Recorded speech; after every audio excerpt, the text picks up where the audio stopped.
le monde, j'espère que vous allez bien. Aujourd'hui un petit projet assez rapide, on va travailler sur une Sega Blast City qui aujourd'hui me pose problème au niveau de l'alimentation puisqu'elle n'a pas assez de patates. Même tournée à fond, j'ai du mal à atteindre le 5 volts sur un slot MVS et sur un système comme du CPS2 qui consomme un peu plus, je suis autour de 4,40, 4,50. Donc c'est vraiment pas l'idéal. Je vais commencer par retirer la lime qui se démonte par l'arrière de la borne et puis on va regarder un petit peu l'état. Alors voilà la lime, donc elle est vissée là un peu partout et il faut juste tirer pour sortir le bloc. Déjà à l'intérieur, moi en essayant de faire un petit nettoyage avec une petite brosse, un peu d'aspirateur et tout, j'ai sorti des morceaux, des blocs carrément de crasse mélangée à de la nicotine. Vraiment le genre de truc qu'on adore dans les bornes Jap. Donc ça va pas lui faire de mal de la nettoyer et de la remettre à neuf. Bon, une fois les vis retirées, normalement ça doit venir tout seul. Yes.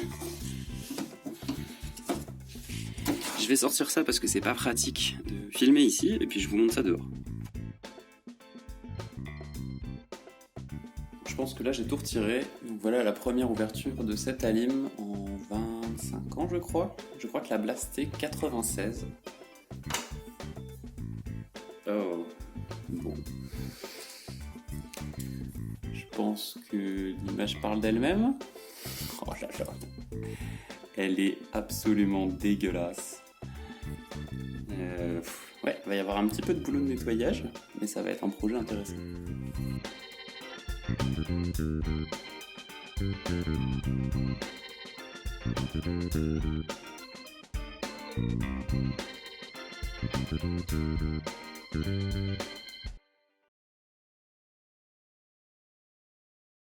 Donc ce qu'on va faire sur ces deux PCB que sont la partie alimentation et amplification sonore, ça va être dans un premier temps un nettoyage et une inspection en détail pour voir s'il n'y a pas de problème majeur.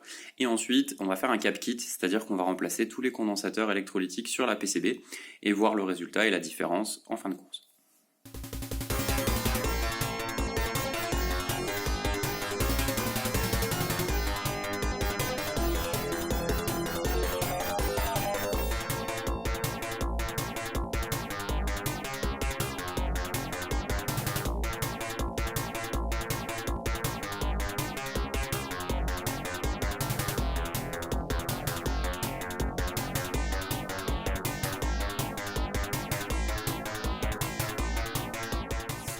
Évidemment, on ne pouvait pas commencer un cap kit sans avoir bouché le pistolet à dessouder avant même la première soudure.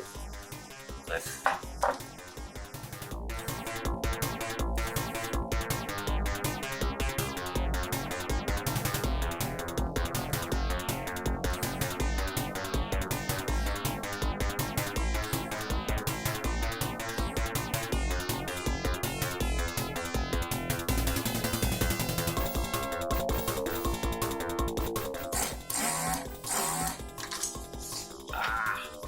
Déjà,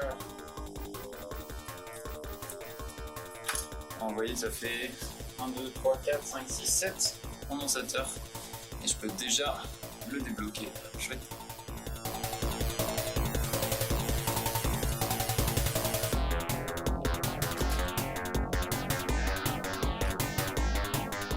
Donc voilà pour la première PCB, donc ça c'est l'ampli son. Je vais maintenant essayer d'enlever un peu les traces de colle et la nettoyer un petit peu.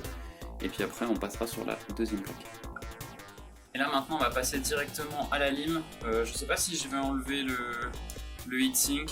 Je sais pas si c'est particulièrement nécessaire, ça m'empêchera pas de passer un petit coup de brosse dedans, on verra. C'est parti. On va peut-être devoir monter un peu la température pour celui-là.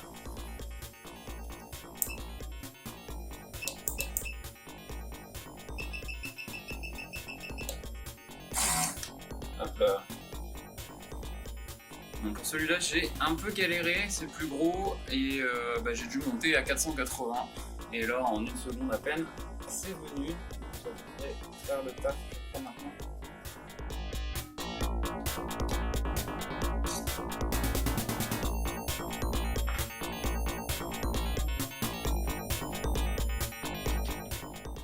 Bon voilà, la deuxième plaque est terminée, la partie alimentation, il n'y a plus de condo.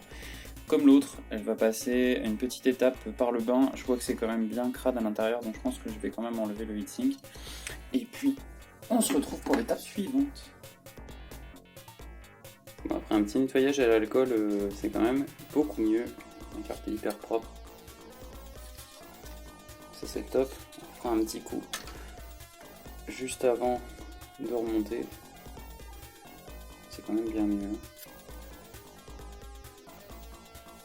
Bon, j'avais préparé à l'avance ces petits 4 kits, déjà tout fait, un pour le PSU et un pour l'ampli. Donc on va commencer avec celui-là. Bon, ça y est, j'ai commencé à repeupler un peu les condensateurs. Donc là, j'ai un écran avec toutes les valeurs et les emplacements à mettre. Et j'ai aussi gardé de côté les anciens condensateurs pour double vérifier et être sûr de ne pas se tromper.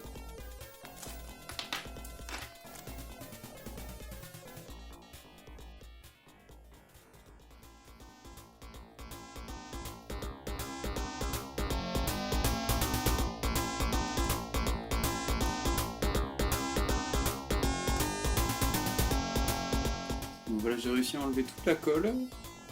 La PCB est à peu près propre, donc là on va pouvoir commencer à peupler doucement.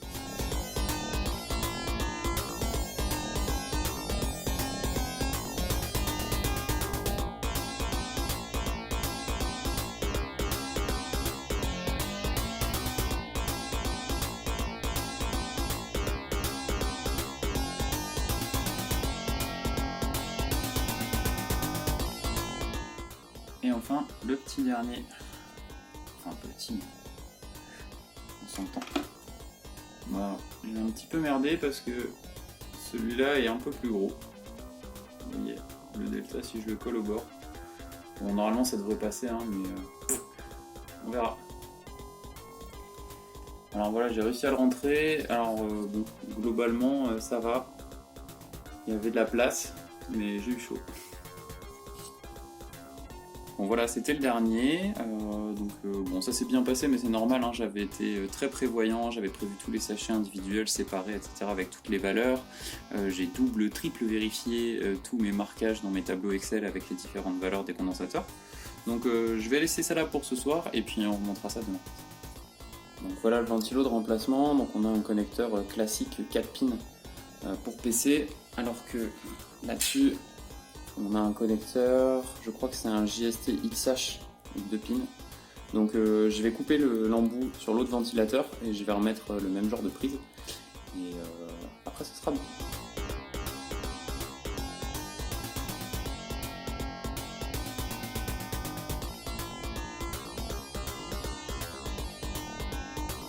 D'après le site de Noctua, le pin-out, le jaune ce serait le 12 volts et le noir ce serait la masse. Donc on va câbler que ces deux fils là sur notre nouvelle prise. Alors, si on regarde, ça c'est du XH. Ouais, clairement c'est ça.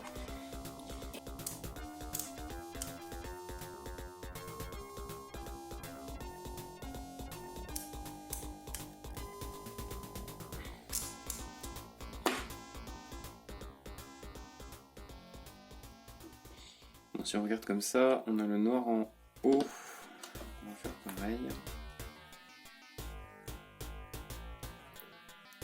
Hop. La gaine thermo c'était peut-être pas nécessaire, mais voilà un peu le rendu.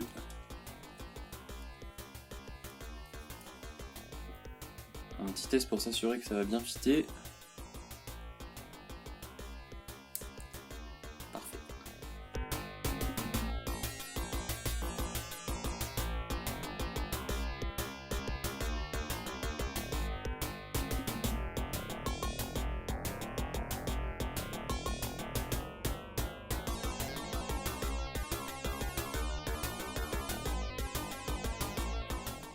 Bon, la lime est de nouveau en place. Donc, maintenant le test. On allume et on va aller voir. Bon bah maintenant on n'a plus qu'à brancher et voir si ça fume ou si ça s'allume. Allez, go!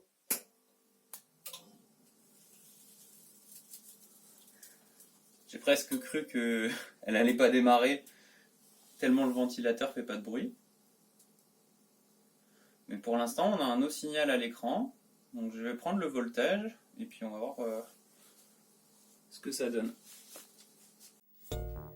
Bon, après quelques tests approfondis, quelles conclusions on peut tirer de ce bricolage? Bon, déjà une chose est sûre, c'est que j'ai récupéré de l'amplitude, c'est-à-dire que sur des systèmes qui consomment pas beaucoup, comme du slot MVS, je peux monter à 5 volts sans aucun problème et j'ai encore beaucoup de marge.